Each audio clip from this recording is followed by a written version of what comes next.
A partir de estos momentos, conversando con Alfredo Villarreal. Bienvenidos a este nuevo esfuerzo televisivo de Mix de Medios a través de Canal 8 Agape de Televisión. De verdad, para mí es un privilegio compartir con ustedes a esta hora de la noche y llevarles la información, orientación que usted merece. Gracias a Canal 8 Agape que nos da la oportunidad de estar con usted. Y vamos a comenzar en esta noche para presentarles en este nuevo esfuerzo televisivo a nuestros invitados que damos inicio, como lo es don Genaro Ramírez Barrera y don Roberto Soriano, los dirigentes del transporte público de pasajeros en nuestro país. Usted sabe que el Citrans ha dado mucho que hablar. Usted sabe que el transporte público de pasajeros tal parece que va a ser uno de los pilares fundamentales del nuevo gobierno. Buenas noches, sean bienvenidos a este inicio del programa Conversando con su servidor Alfredo Villarreal. Gracias don Genaro, gracias don Roberto por estar conmigo y con nuestros amigos televidentes, desde luego. Bueno, en primer lugar, felicidades por el reconocimiento que se le dio este día en la Asamblea Legislativa, un privilegio que no todos los salvadoreños tienen por su trayectoria periodística desde de los inicios del conflicto armado en la década de los 80, que muy merecido se lo tiene don Alfredo, que Dios lo bendiga y que siga cosechando muchos éxitos más. Gracias, viniendo de usted para mí es un privilegio. Don Roberto, ¿qué dice el hombre? Un gran placer estar esta noche con usted, licenciado. Igual las felicitaciones por ese gran logro que le dieron en la Asamblea Legislativa, que se lo merece. Y aquí estamos pues para que hablemos un poco del tema del transporte, el futuro del transporte. Y muchas gracias por invitarnos. Pues bien, para comenzar, los logros se hacen con trabajo, ¿verdad? Y ustedes han trabajado bastante en lo que es el transporte público de pasajeros. Últimamente hemos sabido que se está proyectando una gran inversión para lo que es el Citrans, el Sistema de Transporte Metropolitano de San Salvador. Y tal parece que ya vienen inversionistas extranjeros. Y según ustedes nos pueden confirmar, por favor, porque el transporte comprenderán que es realmente la columna vertebral del país, porque ustedes mueven la masa laboral, mueven lo que es el sentimiento popular de cómo viajar a nuestros destinos. Ustedes me podrían decir cómo ven que un extranjero venga a invertir en un sistema tan importante como sería un Citrans. Mire, de hecho ya habían inversionistas colombianos en El Salvador, lo que se denominaba SI 99, tengo entendido, que habría que investigar bien cómo procedió este tema de SI 99, porque sobre el tema Citrans hay muchas cosas oscuras todavía, como muy bien lo dijo el ministro de Obras Públicas, que había sido un proyecto oscuro. Aquí recordaría un poco el tema de los papeles de Panamá. Yo creo que el problema de los salvadoreños es que no tenemos memoria histórica. Recordemos, don Genaro, por favor, ¿qué dicen los papeles de Panamá en cuanto al Citrans?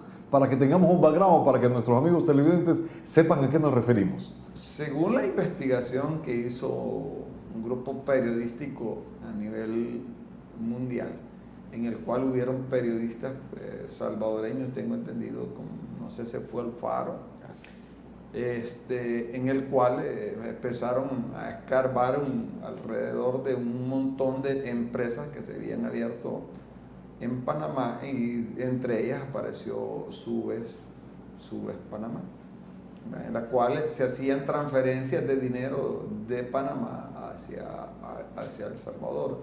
Y no comprendemos si ya se había hecho la inversión, porque tenían que estar transfiriendo fondos de Panamá para El Salvador, y porque generalmente las offshore, hasta donde yo tengo entendido, se abren en Panamá para no pagar los impuestos, pero también estos offshore tenían que tener financiamiento. Lo importante, ¿de dónde viene este financiamiento?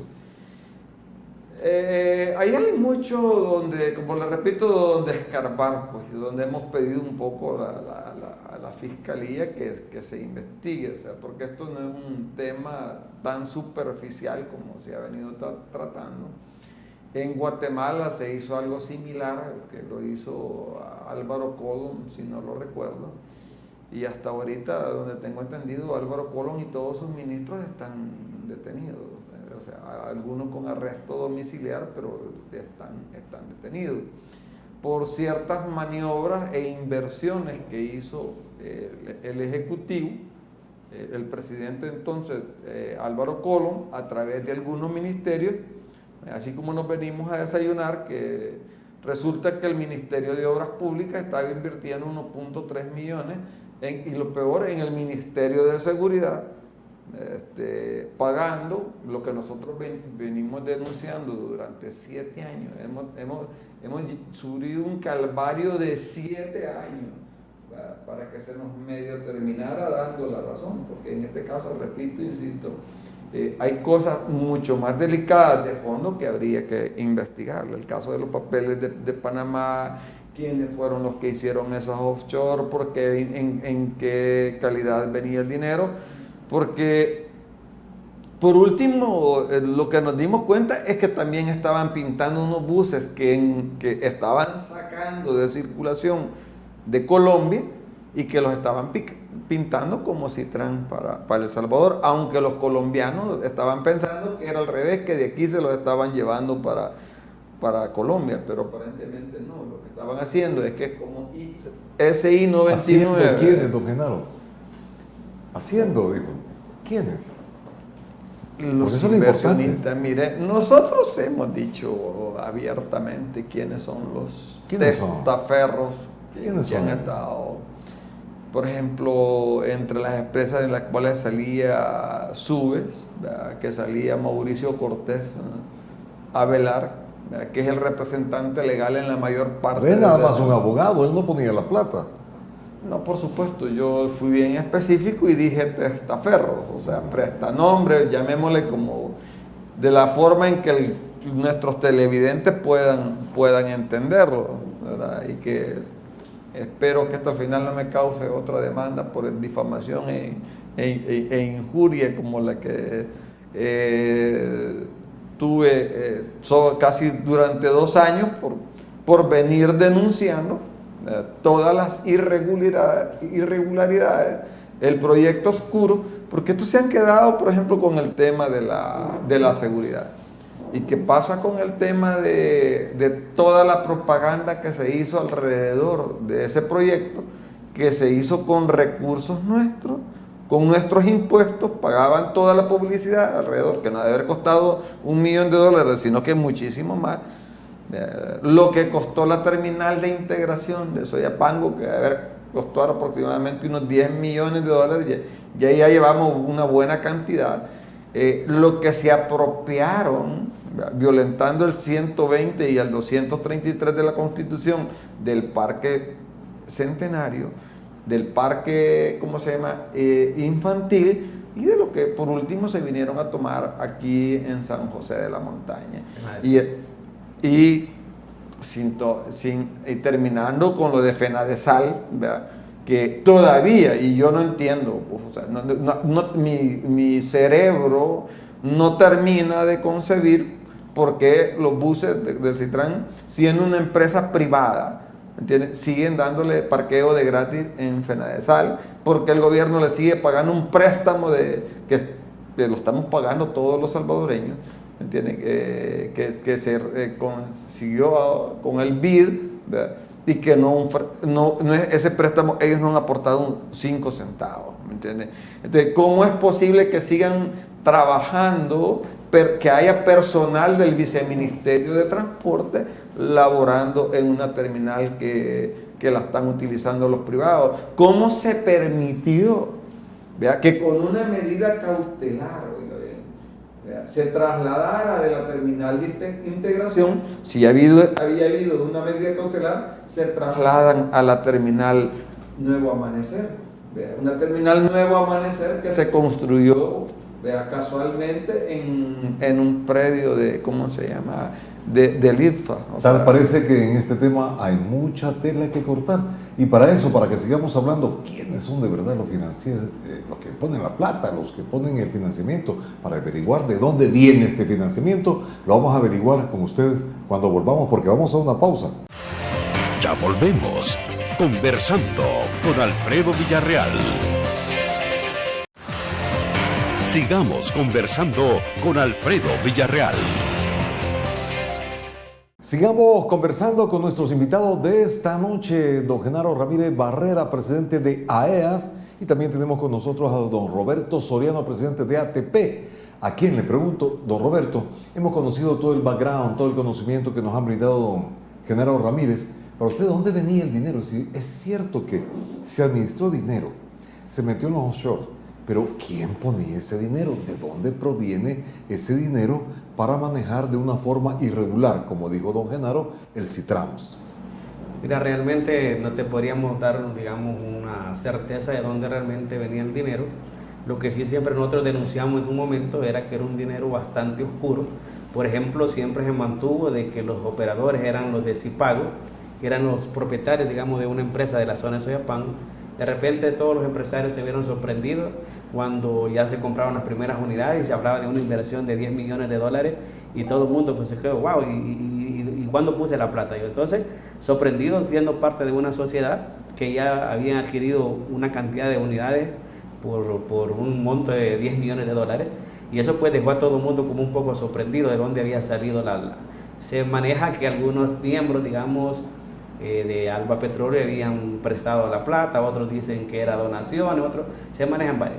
Yo lo único que podría decirte es que eso pues habría que pasar un poco la página, y yo estoy sumamente preocupado porque el gobierno actual sigue manteniendo un proyecto que lo puede salpicar en el tema de la corrupción, porque para mí lo correcto debería ser que ese proyecto debe ser parado. Cuando nosotros comenzamos a ver el tema del Citran, comenzamos a ver varios temas, no solo el tema de las ilegalidades, de las irregularidades, de lo maníaco que llevaba el proyecto, digamos, porque sabíamos que no eran los operadores como se había determinado en la Asamblea Legislativa cuando se dieron los 45 millones de préstamos, sino que había una intención perversa de personas que ajenas, digamos, a los verdaderos operadores de la zona de Soyapango, del área metropolitana, o de todos los salvadoreños que somos actualmente operadores, digamos, del transporte colectivo. Por eso comenzamos a tener una serie de protestas, digamos, inclusive reformas, porque vinieron queriendo hacer en algunos movimientos, en algunos decretos legislativos, como el tema de la compensación, para que la población no pagara más de los 20 centavos. Y ahí comenzaron a meter algunos temas como el cobro electrónico, comenzamos nosotros a ver que no era correcto, que era una política de cómo llevarlo a hundirlo más económicamente, hasta llegar a un tema de que el gobierno lo llevó francamente a un ahogamiento económico casi a toda la industria del transporte colectivo, hasta llegar a perder más del 45% de los operadores individuales, de aquellos que tenían de 1 a 2 buses. Eso vino a que todas las gremiales como AEAS, ATP y Rutas Unidas pues unieran esfuerzos y lo fuéramos a ver con nuestros abogados algunos temas jurídicos, y comenzamos a ver el tema, digamos, de la ilegalidad, cómo se le había otorgado una infraestructura violentando el 120 de la Constitución, y algunos otros temas que todavía están en proceso en la Corte Suprema de Justicia. Para nosotros realmente es un proyecto que no encajaba realmente en las realidades del país, en las realidades de la infraestructura que tiene el área metropolitana. Reconocemos que en el transporte colectivo se debe buscar un ordenamiento, una forma, digamos, más atractivo para la población usuaria del transporte colectivo, cómo darle una mayor movilidad, digamos, a los usuarios del transporte colectivo, cómo darle una mayor seguridad. En este caso yo creería que el gobierno actual debería de enfocarse más que todo a mejorar las condiciones de las unidades, a mejorar las condiciones de seguridad, y tratar de ver cómo realmente los usuarios del transporte colectivo, que tenemos alrededor de, creo, si no me equivoco, de unas 390 rutas solo en el área metropolitana, si no más de lo que estoy mencionando, es difícil crear un sistema muy vertical, digamos, es bastante complicado, y más que todo en el tema de la infraestructura, porque no puedes tirar 300 unidades en 6 kilómetros. Francamente tendrías casi las 600 unidades de punta a punta caminando a 1 kilómetro, digamos, por hora, porque realmente no te daría la infraestructura para tener un movimiento más viable. Y también estarías perjudicando, digamos, al rodador privado. Pero bien, Creíamos nosotros que este es un caso que ojalá el gobierno actual lo esté analizando bien jurídicamente, que le esté poniendo mucha pluma, mucha inteligencia, porque es un tema que el proyecto del sistema integrado no se llegó a concretar por varias cosas. Una, pero el proyecto es bueno.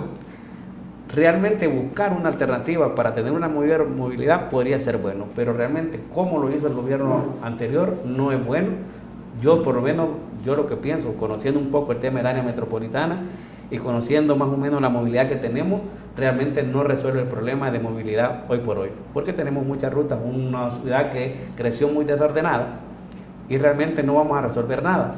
Hubo una inversión innecesaria de parte del Estado, de parte del pueblo salvadoreño, que hoy por hoy la seguimos pagando sin tener ningún buen resultado. Todos los salvadoreños lo estamos pagando, ¿verdad? Por eso nosotros diríamos que el gobierno actual debería de parar el proyecto. Nosotros, inclusive en su momento, nos dimos por bien servido cuando el presidente dijo que detuvieran el tema del Citrán.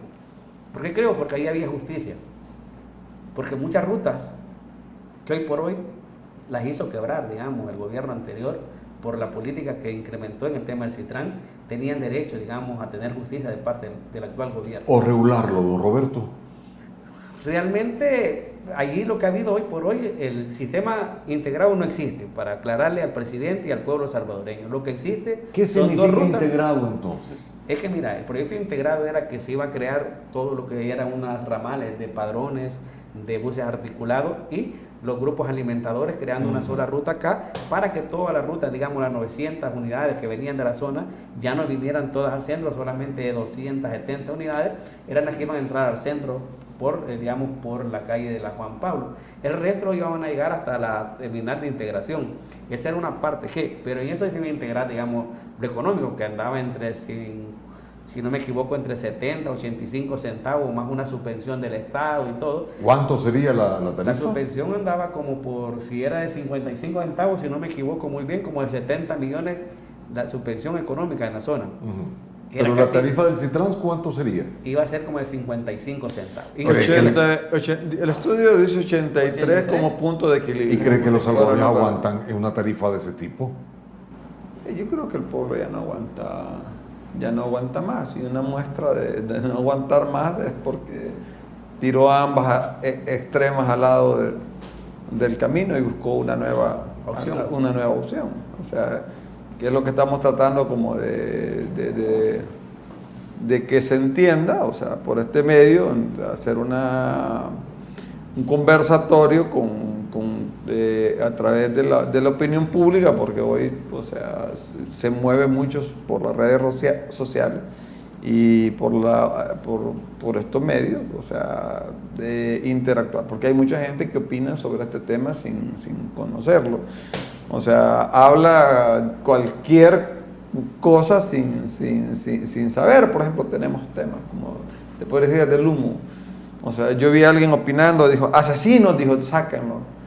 Bueno, para empezar el asesinato, para que se configure como tal alguien que sepa de derecho, tiene que haber premeditación, alevosía y ventaja. Pues bien, don Genaro, vamos a averiguar qué opinan ustedes o qué proponen ustedes para mejorar el transporte público de pasajeros, porque déjeme decirle que el 75% de la población utiliza el transporte, es decir, de cada 10 salvadoreños, 6 están ocupando el transporte público. ¿Qué les parece? Al volver, nos explica. Ya volvemos. Ya volvemos. Conversando con Alfredo Villarreal. Sigamos conversando con Alfredo Villarreal. Y usted, amigo televidente, ¿qué opina del transporte público de pasajeros? ¿Cree usted que merece que lo mejoremos o está bien o qué? Pero escuchemos a los entendidos en este tema. Don Roberto, para usted, ¿cuál es la alternativa para mejorar el transporte público? Porque déjeme decirle de verdad, hay gente que se queja, hay gente que dice que está bien, la tarifa realmente impresionante, tiene 17 años que no se mueve una tarifa del transporte público. Tal parece que ustedes están absorbiendo costos, pero también tienen una compensación, es decir, un subsidio. ¿Cuál es la alternativa que usted propone? Mira, primero para aclararte, nosotros no tenemos subsidio. El gobierno ha creado, digamos, un decreto para favorecer a la población usuaria para que no pague más de lo que establece hoy la tarifa. nos dan una subvención, digamos, para que la población no pague. El subsidio, francamente, es para la población usuaria, algo que a nosotros nos ha venido a complicar porque el gobierno anterior tuvimos que sufrir algunas tipos de sanciones administrativas, un poco de la misma política del agobiento económico que nos hicieron a ellos, el embargo económico, le llamo yo, que nos hizo el gobierno del FMLN, para llevarlo, digamos, a un declive totalmente a nivel nacional. Nosotros creemos de que hemos caminado bastante en todo el país, hemos hecho inversiones millonarias, hoy por hoy hay una inversión más de 180 millones de dólares, con préstamos, digamos, con los bancos nacional, la banca nacional, y hemos mejorado casi el 60% de las unidades a nivel nacional, unidades de primer mundo. Tú puedes ir a Oriente, puedes ir a Occidente. Hemos comenzado con el 35% en el área metropolitana, con autobuses, digamos, con aire acondicionado, asientos de butaca, aunque seguimos teniendo problemas en el tema económico. En el tema económico es difícil seguir mejorando el resto de las unidades, porque si no lo vemos técnicamente como se debe ver una empresa, difícilmente vamos a poder mejorar. Nosotros creemos de que sí hay que buscar un ordenamiento, sí creemos que debemos de buscar una política integral, digamos, en el tema de transporte, donde se quite, digamos, ese sistema de que una ruta, como se creó una política desordenada de parte del Viceministerio de Transporte, pero creemos que si ponemos voluntad del gobierno y nosotros y toda la población, podemos tener un sistema más ordenado para poder prestar mejor seguridad en el tema del desorden como se da hoy. La prestación de servicios se vino dando porque los gobiernos anteriores comenzaron a dar rutas de una manera no técnica, sino de una manera equívoca, y eso pues ha llevado a tener un desorden, digamos, de la prestación del servicio, inclusive en algunos lugares donde ya no se necesitaba un incremento de capacidad, se hizo, inclusive hoy estamos teniendo problemas. Queremos denunciar y aprovechar tus medios que a nivel nacional el gobierno anterior, antes de irse, digamos, dio algunas rutas de una manera incorrecta. Esto está generando, digamos, una competencia bastante complicada a nivel nacional. No lo sabemos qué fueron los mecanismos técnicos que utilizaron para poder rodar, pero así se ha venido dando de una manera desordenada. Yo creo de que si buscamos el mecanismo, que realmente podamos tener rutas que tengan, digamos, una forma donde no puedan competir con otras rutas, sino buscar el mecanismo de que este mercado sea una exclusividad de esta ruta, de la 1, de la 2, de la 3, pero que en alguna parte donde se converja se tenga, digamos, un nivel de regulación de parte del Estado y los empresarios para quitar esa parte donde se van peleando por el pasajero, sino que tiene que ser una cuestión ordenada. Ese es el kit del asunto. Don Genaro. Difícilmente el gobierno, inclusive es un tema quizás de Aquiles que tiene este gobierno, que es el tema económico, que nosotros esperaríamos en los próximos días sentarlos con el gobierno y explicarles que es difícil. Yo lo que le queríamos decir al gobierno que esta es una industria que hoy por hoy podemos dar fe de, inclusive los preocupa también, hemos visto cómo una cantidad exagerada de salvadoreños andan buscando trabajo, pues que se fueron a los ministerios de trabajo para irse para Estados Unidos.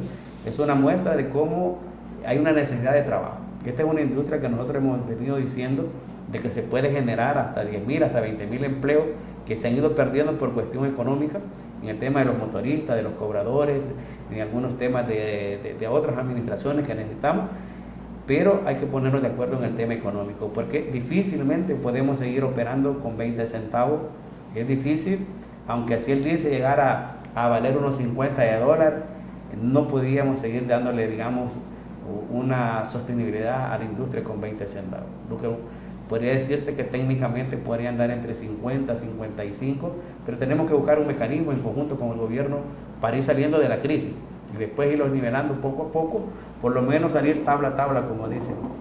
Pero los salvadoreños, don Genaro, no estamos acostumbrados a pagar 50, 60 centavos en el pasaje. ¿Qué le parece? ¿Qué esperan del gobierno concretamente, don Genaro? Ya, de hecho ya lo están pagando, don Alfredo. ¿En el urbano? Sí. Ya lo están pagando. Por ejemplo, con la terminal Nuevo Amanecer están obligando a la gente a utilizar el Citran.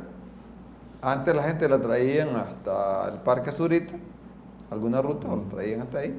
Ellos ahí buscaban otra opción, hoy los obligan a subirse al Citran, a pagar 33 centavos ya, más 4 que, que damos todos los salvadoreños, porque también nosotros pagamos el COTRAN, para poder, ¿cómo se llama? Y aún así, o sea, esa gente no pagaba esos 33 centavos, hoy los paga, más otros 20 que paga para otro lado, ya son 33 más 20, son 53 centavos.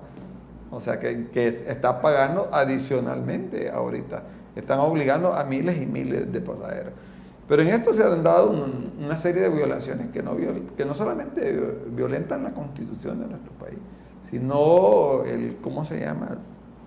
El ámbito mundial. O sea, el comercio mundial, por ejemplo. Nosotros hemos dado a la tarea de investigar, o sea, para no venir a hablar cualquier lorada, como dicen.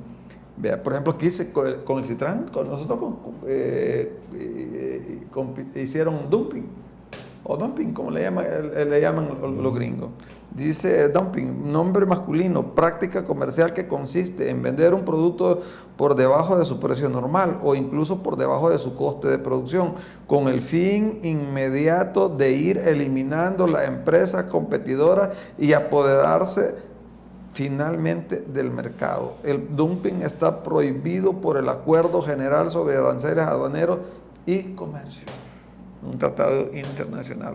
En Wikipedia cualquiera puede buscarlo, hoy es muy fácil. Entonces, ¿por qué decimos que ellos estaban cometiendo dumping? Porque la tarifa, según el estudio hecho por los brasileños, era de 83 centavos. Y ellos se fueron a cobrar 33.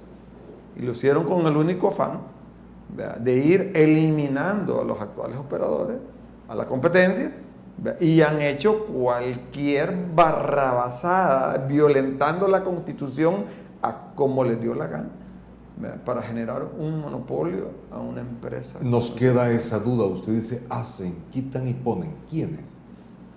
Bueno, yo los actuales funcionarios no los puedo acusar, pero los anteriores hicieron, perdónenme, lo que les daba su reverenda gana. Así, ni a pura sierra, no, a puro hacha y machete, haciendo incluso el mismo proyecto lo hicieron como les dio la gana, no como el estudio decía. Entonces crearon rutas que al final, bueno, hay un ejemplo, y que eso lo debería de investigar la Fiscalía, que por qué las rutas que eliminaron, las placas que eliminaron de la ruta 29 a Copat, son las que andan del Citran. Ustedes piden entonces desde ya la intervención de la Fiscalía para investigar cómo está todo esto. Porque ustedes no son investigadores. En esto, perdóneme, don Alfredo, la gente no entiende lo que es un proceso de contencioso administrativo, de un amparo, o lo que es una inconstitucionalidad. Nosotros metimos no un amparo, sino una inconstitucionalidad. Pero siempre en los amparos, o en los contenciosos administrativos, o en las inconstitucionalidades, siempre le piden la opinión a la Fiscalía o al fiscal de la ¿cómo se llama? De la Corte, al fiscal de Corte. Pero en el caso del Citran no le pidieron la opinión al fiscal de Corte, se lo pidieron al fiscal general. Pero el fiscal general dijo que era inconstitucional. Por supuesto. Y no se hizo nada. Y lamentablemente, ¿me entiende? No se ¿O qué dijo el fiscal? Que ahora goza de estar recluido. Vaya, estoy aplicando Guatemala con una constitución. Centroamérica casi tiene una constitución parecida. Es como que en Guatemala hayan cometido un asesinato o algo y le den un tratamiento diferente al que le dan en El Salvador. O sea, asesinato es asesinato. Y aquí sí hubo premeditación, alevosía y ventaja, ¿me entiendes? Porque crearon una empresa en Uruguay, ¿vea?, que hubo muy poca transparencia, porque el intransparente que teníamos de transparente, ya parece trabalengua, ¿vea?, que era uruguayo, por cierto, no fue muy transparente. Bueno, seguimos hablando de esto, pero ya nos jalaron la pita para ir a otro corte comercial. Sigamos porque esto está muy interesante. ¿No es así, amigos televidentes? Ya volvemos. Ya volvemos. Conversando con Alfredo Villarreal. Sigamos conversando con Alfredo Villarreal.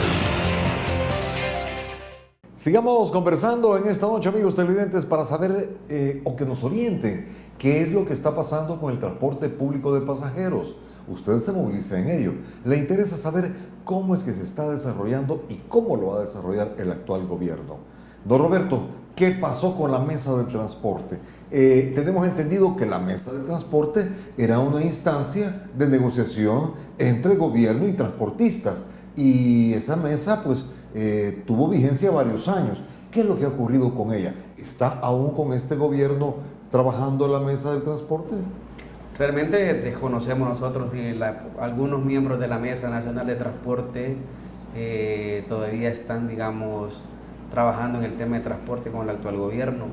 Lo que nosotros podríamos determinar que el grupo de la Mesa Nacional que creó el gobierno anterior, pues fueron casi personas a la medida, digamos, a las políticas del gobierno anterior, y eso pues nos da a nosotros, digamos, la solvencia de decir de que son personas no muy gratas para los transportistas a nivel nacional.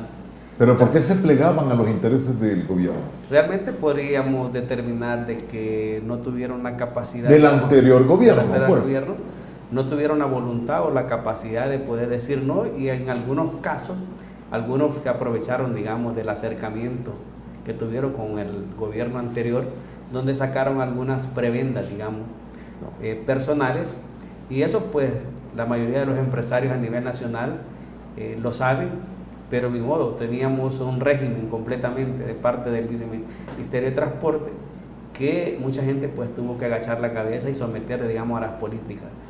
Pero la Mesa Nacional de Transporte para nosotros fue una institución que fue hecha a la medida del viceministro anterior o del gobierno anterior. ¿Qué esperaríamos nosotros de que el actual gobierno pues lo evalúe? Nosotros como gremiales hemos sido responsables, hemos sido bastante técnicos jurídicamente y hemos determinado la política a defender los intereses no solo de la gremial, sino del país, porque el país lo pertenece a todos. Entonces nosotros creeríamos que las políticas que llevaron en el tema de transporte, pues ahí tenemos más de 100 millones de dólares tirados a la calle, que gracias a Dios no se siguió sacando en el tema del Citran, y otros temas que se vinieron dando, que inclusive lo fuimos deteniendo, como el cobro electrónico, que también era otra estafa para la población, digamos, usuaria. No solo era para sacarlos a nosotros de la industria, sino que también se iba a convertir en una verdadera estafa, digamos, a la población usuaria, violentándole inclusive derechos constitucionales, cuando los querían obligar, francamente, a cobrar y que pagaran solo con tarjeta, violentándole el derecho a pagar con la moneda en curso legal. Entonces, nosotros como gremial venimos defendiendo todos los derechos, no solo, como te repito, de los intereses de los empresarios, sino que también de los intereses del usuario, porque nosotros los debemos al usuario. Gracias a Dios nosotros seguimos levantándonos a las 3 de la mañana para poder arrancar esos motores, para poder transportar a cada uno de cada rincón de todos los ciudadanos para que vayan a la escuela, a trabajar, a hacer todos sus quehaceres. Estamos terminando a las 10 de la noche, es un trabajo muy duro, muy arduo. Nosotros lo levantamos como empresarios a las 2 de la mañana, 3 de la mañana, son las 10 de la noche, todavía estamos viendo de cómo se está haciendo la movilidad. Pues ahí vamos con mucho sacrificio y con mucho amor al país, y estamos dispuestos a seguir invirtiendo en el país, y esperaríamos seguir teniendo la oportunidad de seguir mejorando las condiciones de los usuarios, de nuestro personal y claro, de nuestras inversiones también. Esperaríamos tener la oportunidad del actual gobierno de que nos sentemos y busquemos mecanismos que realmente saquen adelante el país, porque creo que el país se lo merece. También creemos que el gobierno va con buen pie. Yo creo que hemos comenzado bien en el tema de la seguridad. Esperaríamos que en los próximos días, en los próximos, digamos, etapas del plan País Seguro, ¿vea?, entre el tema de las extorsiones, que sigue siendo un tema bastante complicado, porque muchos ciudadanos siguen pagando, pero aún es una esperanza, digamos, que se tiene. ¿Ustedes siguen pagando? ¿Cuánto pagan ustedes al año?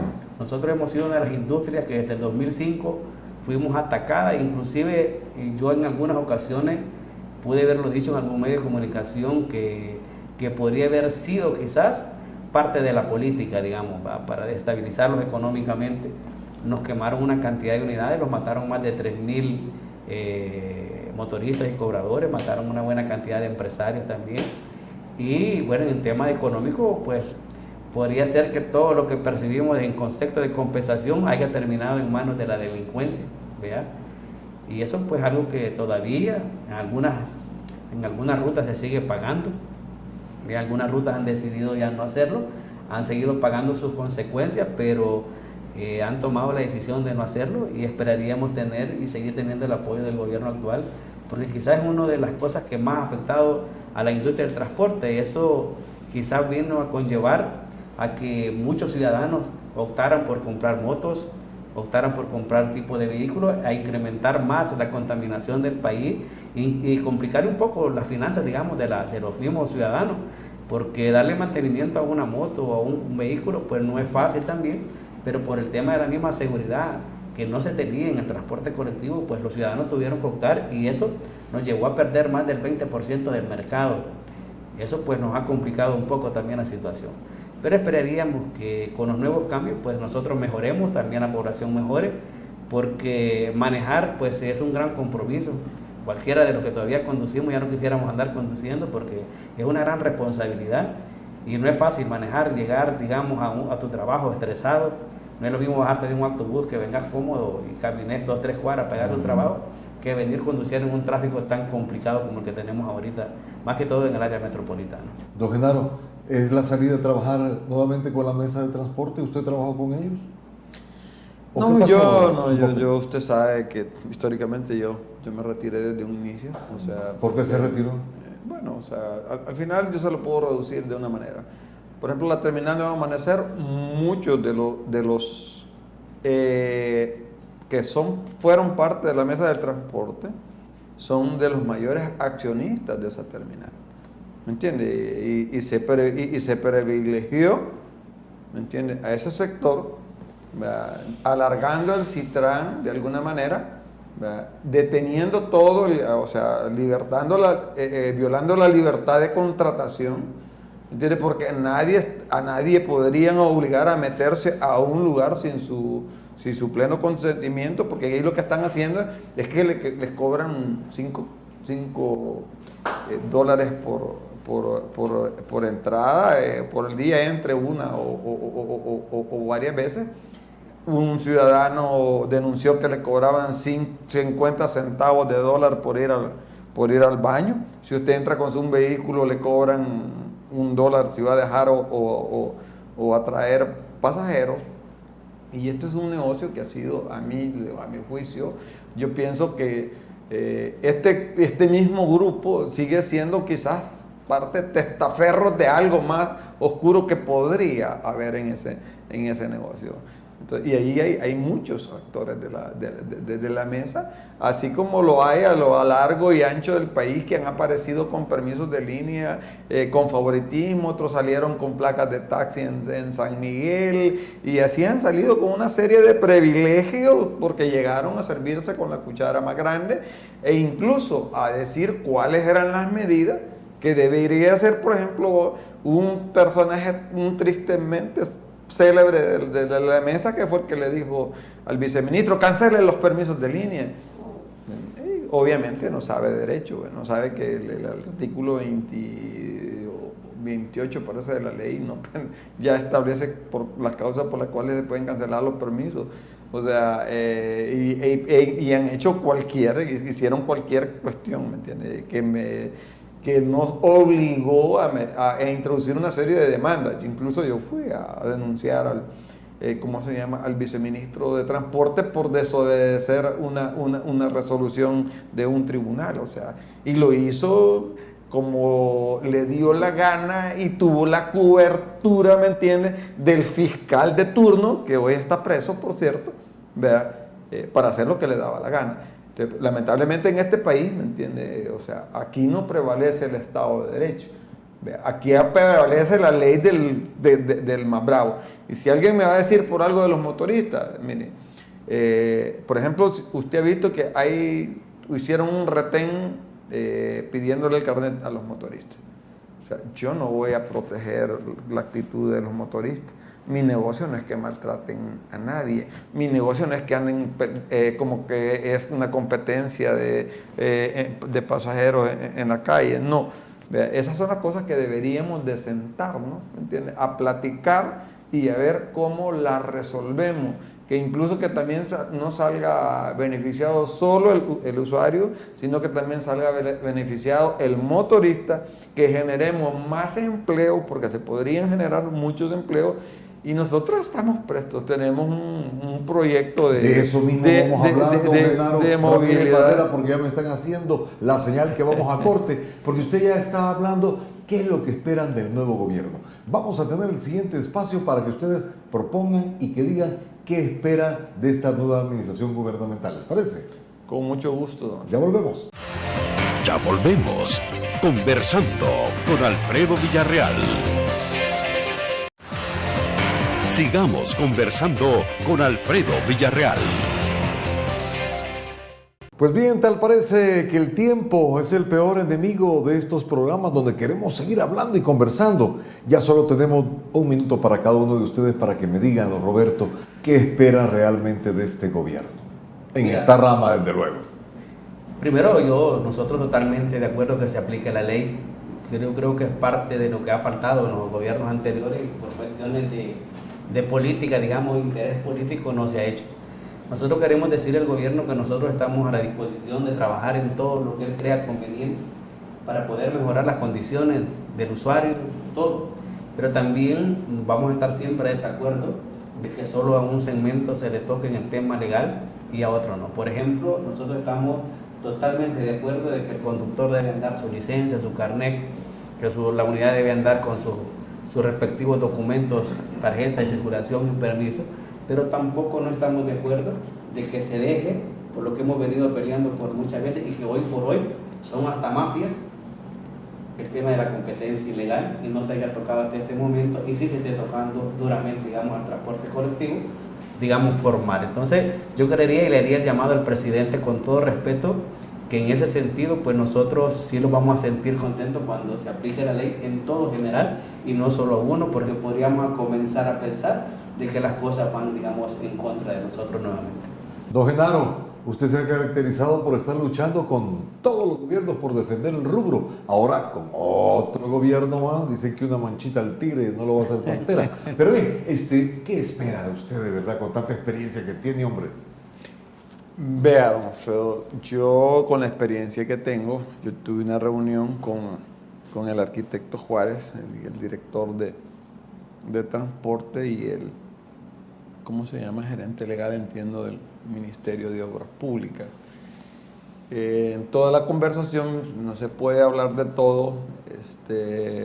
Yo cuando terminé de escuchar, porque queríamos escuchar cuáles eran los planes que ellos tenían, pues, mi expresión fue, pues mire, señor viceministro, parece ser que esta va a ser la primera noche en 10 años que voy a dormir un poco tranquilo, ¿verdad? Entonces se le dijo lo mismo que está diciendo Roberto, o sea, nosotros tenemos algunos planes, como los que usted conoce, que se planteó en el Banco Mundial, del modelo Curitiba. Nosotros estamos muy de acuerdo a aportar en la medida que se nos permita ideas, conceptos. Queremos que esos armatustes de paradas que hicieron fue un gasto innecesario. En Brasil hay lo que le denominan paradas tubo. O sea, nunca he visto una parada de esas completamente llena. No se necesita construir más calles de las que ya tenemos con un modelo, o sea, práctico, y no hablando de buses articulados, sino que podríamos hablar de buses hasta biarticulados, que se podrían utilizar, por supuesto, en las horas de mayor demanda, y yo creo que si existe la voluntad tal cual se manifestó en esa reunión, pues yo espero que las cosas salgan bien. Y más que todo apegado, como les dije, al estricto Estado de Derecho y en especial a la constitución política de nuestro país. Pues bien, nos vamos a quedar ahí con ese sabor de boca de que ustedes están esperando con grandes expectativas el desarrollo del actual gobierno en este importante rubro de la vida nacional. Gracias, señores, por habernos acompañado. Un gusto y felicidades de nuevo. Gracias, muy amable, muy amable. Gracias, don Roberto. Esperamos que vuelvan porque hemos quedado casi en episodio, ¿verdad? La mejor de las noches, señores. Cuando guste. Pero la mejor de las noches, que la pase ustedes, muy agradecidos por su atención. El día de mañana, si Dios lo permite, tendremos, recuerde, 31 de julio, Día del Periodista. Traeremos periodistas para que nos cuenten cómo se han desarrollado en este país referente a su profesión. Que tenga la mejor de las noches. Después de esto, usted ya no es el mismo. Gracias por habernos acompañado en Conversando con Alfredo Villarreal.